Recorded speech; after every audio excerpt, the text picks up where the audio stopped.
Voilà, rapidement quelques éléments historiques et géographiques pour pouvoir lire les évangiles, comprendre l'histoire de Jésus, parce qu'évidemment, c'est pas hors de tout ancrage historique. Alors pour bien comprendre l'histoire de Jésus, il faut se replacer dans un contexte historique. La Palestine est occupée depuis 50-60 ans par les Romains. Du coup, il y a 3 autorités qui vont apparaître dans les évangiles et qui sont les suivantes. Vous avez le Sanhédrin. Le Sanhédrin, c'est l'autorité religieuse. C'est l'assemblée des prêtres qui doit faire appliquer, veiller à l'application de la loi juive. Le Sanhédrin a plusieurs particularités. En fait, on peut lui amener des gens qui se disent prophètes et c'est le Sanhédrin qui dit si ce sont des véritables ou des faux prophètes.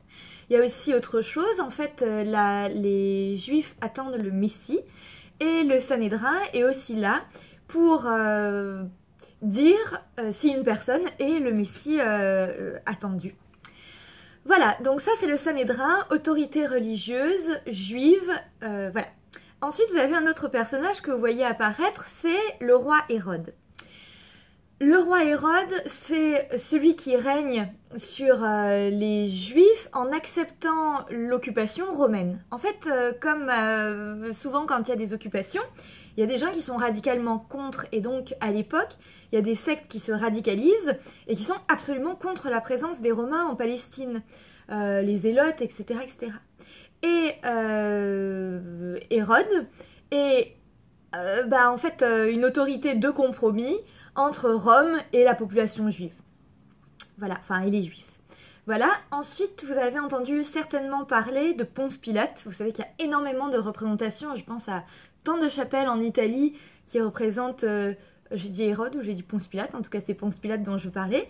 Donc vous avez entendu parler de Ponce Pilate.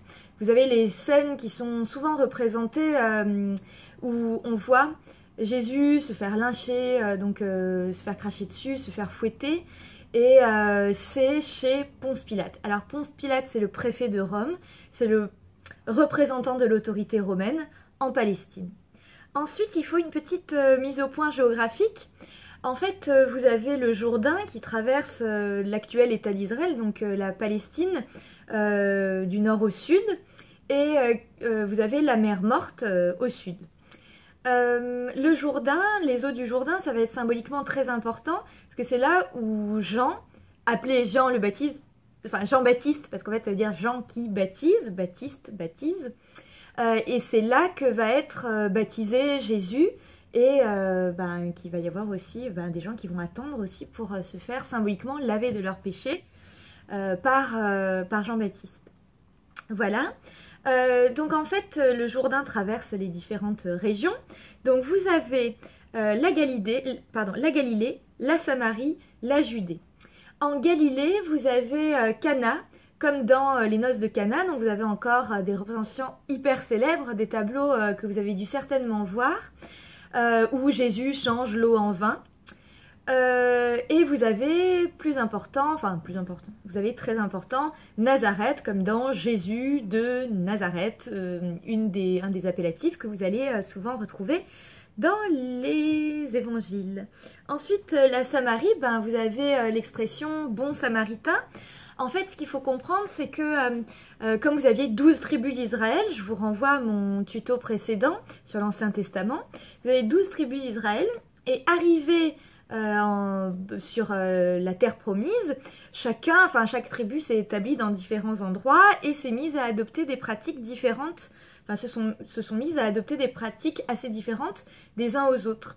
Et en fait, du coup, il y en a qui sont considérés comme trop différents pour représenter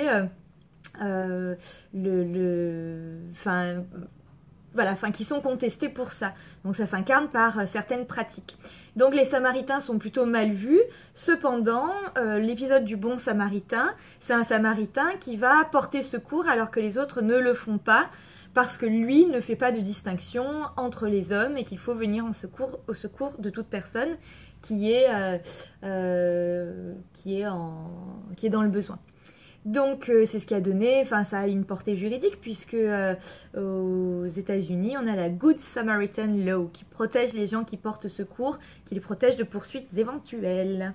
Voilà, et enfin on arrive en bas en Judée Alors en Judée, vous avez évidemment Jérusalem et vous avez aussi Bethléem. Et là, je renvoie évidemment à l'épisode où Jésus naît à Bethléem dans une étable. Et ça, c'est les représentations évidemment que vous voyez dans certains villages, par exemple en Provence, des représentations de la nativité, donc de la naissance de Jésus dans cette étable avec l'âne, le bœuf, Marie, le berger. Et après, vous avez des variantes. Nous, chez nous, il y a les santons et c'est assez extraordinaire et varié.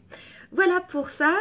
Donc, prochain épisode, je vais faire les livres du Nouveau Testament.